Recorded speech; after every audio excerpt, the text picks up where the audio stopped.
સમારંભના પ્રમુખ વિરમગામ કોલેજના પ્રિન્સિપાલ શ્રી અને સૌરાષ્ટ્ર યુનિવર્સિટીના પૂર્વ વાઇસ ચાન્સેલર અને જતીનભાઈએ મને કહ્યું કે પેઠાણી સાહેબ ને મુકેશભાઈ આવવાના છે, એટલે એમને સાંભળવા માટે અને મળવા માટે એ માટે જ હું અહીંયા આમ તો આવ્યો છું. પણ આવ્યા તા મળવા, બેસાડી દીધા દળવા, એમ મને બોલવાનું કહેવામાં આવ્યું છે. એટલે અમારા જાતના ગુણધર્મ પ્રમાણે એટલે પેઠાણી સાહેબ અમારા, હું લાયન્સ પ્રેસિડેન્ટ હતો સાણંદમાં, ત્યારે ડિસ્ટ્રિક્ટ 323B ના પૂર્વ ડિસ્ટ્રિક્ટ ગવર્નર અને અનેક સંસ્થાઓ સાથે સંકળાયેલા છે, જેમની સક્રિય ભૂમિકા છે એવા માનનીય મુકેશભાઈ, બેન શ્રી જિગીષાબેન, અનિલાબેન, પંકજસિંહ અને આપ સૌ વિદ્યાર્થી ભાઈઓ બેન. જતીનભાઈ આજ સવારના 8 વાગ્યાથી ઉપર ને નીચે, નીચે ને ઉપર, એ જ ને સ્ટેજ ઉપર તમે જો કેટલો પરિશ્રમ, કેટલી મહેનત, અને પરિશ્રમનો કોઈ વિકલ્પ જ નથી. જેને પણ સફળ થવું છે એને પરિશ્રમ કરવો જ પડે. એટલે સતત પરિશ્રમ એનું આ પરિણામ છે. એક મૂર્તિકાર શિલ્પી મૂર્તિ બનાવતો તો, તમને છેલ્લે બરાબર સમજો છો? એ મૂર્તિ બનાવતો તો પથ્થરમાંથી, મોટા પથ્થર હોય અને પથ્થરમાંથી એ હથોડી અને ટાંકું, એનાથી મૂર્તિ બને. તો બનાવતા બનાવતા પેલા પથ્થરે અંદરથી બહુ દુઃખ ભર્યા અવાજે કહ્યું કે મને બહુ દુઃખ થાય છે, મને રહેવા દો, મારે મૂર્તિ બનવું નથી.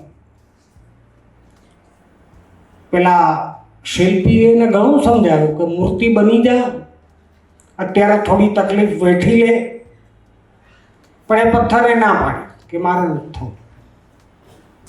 પછી એ પથ્થરે બાજુમાં મૂકી દીધો અને બીજા પથ્થરમાં પેલા શિલ્પીએ એ મૂર્તિ બનાવી. એને પણ દર્દ તો થતું જ હતું, કારણ કે પથ્થરને ટાંકણા અને હથોડાથી એટલે એને દર્દ તો થાય જ. શિલ્પીએ પૂછ્યું કે ચાલુ રાખવું, આ તને દર્દ થાય છે? તો કે ના, ભલે થાય, પણ મારે મૂર્તિ બનવું છે. અને એ પથ્થરમાંથી મૂર્તિ થયો. પેલો જે પથ્થર બૂમ પાડતો હતો કે મારે નથી થવું, એને બાજુમાં મૂકી દીધો. પછી તો એ મૂર્તિ ખરીદવાવાળા આવ્યા. કોઈ ગામમાં એની પ્રતિષ્ઠા કરવાની હશે, મૂર્તિ પ્રતિષ્ઠા, એટલે ખરીદવાવાળા આવ્યા. એમને મૂર્તિ ગમી, મૂર્તિ પસંદ કરી, અને કોઈકે એમ કહ્યું કે આ મૂર્તિ તો આપણે અહીંથી લઈ જઈએ છીએ, પણ આ પથ્થર જે પડ્યો છે ને એને લઈ જઈએ. એટલે પેલા શિલ્પીએ કહ્યું, આ પથ્થર શું કરવા લઈ જવો છો? તો કે અમારે નાળિયેર વધેરવાના થાય ને ઉપર, નાળિયેર વધેરવાવાળા આવશે તો એ ક્યાં વધેરશે? એટલે આ પથ્થર તમારે અહીં નકામો પડ્યો છે, અમારે એ લઈ જવું છે. એટલે મૂર્તિ ગઈ, વેચાઈ ગઈ, અને પેલો પથ્થર એના ભેગો. પછી તો એવું થાય કે મૂર્તિની આખો દિવસ લોકો પૂજા કરે, અને પેલા પથ્થર ઉપર નાળિયેર જ વધે વાળા ભૂટ.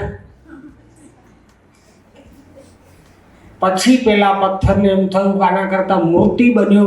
આ આખી જિંદગી નાળિયેરના ઘા સહન કરવા એના કરતાં થોડોક ટાઈમ પેલું દુઃખ સહન કરી લીધું હોત તો આખી જિંદગી પૂજા થાત. અને તમને બધાને મારે એ કહેવું છે, તમારા બધા માટેની વાત છે કે અત્યારે આ તમારા વિદ્યાર્થી અવસ્થામાં સખત મહેનત કરીને એવું સરસ ભણો કે પછી આખી જિંદગી બહુ તકલીફ વેઠવાની ના રહે. બાકી જો અત્યારે જલસા કર્યા તો આખી જિંદગી તકલીફ છે, અને અત્યારે તકલીફ વેઠી કરો મારું વાક્ય પૂરું, અત્યારે તકલીફ વેઠી તો આખી જિંદગી જલસા છે. એટલે સફળ થવું હોય તો આવા ઘા સહન કરવા પડે, ઘડાવવું પડે, અને ઘડાયા પછી આખી જિંદગી સારી રીતે જીવી શકાય. એક બીજી નાની વાત કરીને હું મારી વાત પૂરી કરું છું. તમે સવારના આવ્યા છો એટલે સાંભળીને કંટાળી ગયા હો, પણ મને એમ થાય હું લાલચ રોકી નથી શકતો તમને કહેવાની. એક વર્ગખંડમાં 30 વિદ્યાર્થીઓ હતા, નાના બાળકો, બીજા કે ત્રીજા ધોરણમાં. અને એ શિક્ષકે બધાને એક ફૂગો બલૂન મોટા એ ફૂલાવીને આપ્યા અને બધાને એમ કહ્યું કે તમારું નામ આના ઉપર સ્કેચ પેનથી લખી. બધાએ લખી ફુગ્ગા ઉપર નામ, અને પછી એ ફુગ્ગા ઉડાડ્યા. શિક્ષકે કહ્યું વર્ગમાં ઉડાડ, અને ઉડાડ્યા પછી એમ કહ્યું બધા પોતાનો ફુગ્ગો શોધી. હવે ફુગ્ગા ઉડાડ્યા પછી મળે એવી રીતે ફુગ્ગા મળી જાય હાથમાં. એ કેટલી અવ્યવસ્થા થઈ, દોડધામ થઈ, 2-4 ફુગ્ગા ફૂટી ગયા ને કોઈને પોતાના નામનો ફુગ્ગો હાથમાં ના. શિક્ષકે કહ્યું આવ્યો, અડધો કલાક થયો ના. હવે એના બદલે એક બીજો રસ્તો બતાવો. શિક્ષકે કહ્યું ફરીથી ફુગ્ગા ફૂલાવ્યા, ફરીથી નામ લખ્યા, ફરીથી ઉડાડ્યા, અને એમ કહું કે જેના હાથમાં જે નામનો ફુગ્ગો આવે એ વિદ્યાર્થીને ફુગ્ગો આપી દે. હું કહું છું એ વાત સમજો છો તમે? પેલા શું કરતા હતા? બધા પોતાના નામનો ફુગ્ગો શોધતા હતા. હવે શું કરે છે? જેનું નામ હોય એને ફુગ્ગો આપી દે. 5 જ મિનિટમાં બધાના હાથમાં પોતાનો ફુગ્ગો આવી. એમ જિંદગીમાં બીજાના સુખનો વિચાર કરો, બીજાના સુખને શોધી નાખો, તમારા સુખને પકડવા દોડશો નહીં. તમારું સુખ આપોઆપ તમને મળી જાય. એટલે બાળકો માટેની, આપણા બધા માટેની આ વાત જતીનભાઈએ મને અહીંયા બોલાવ્યું. હું તો સાંભળવા આવ્યો છું, આવ્યો છું એટલે બોલી લીધું છે. જતીનભાઈનો ખૂબ ખૂબ આભાર.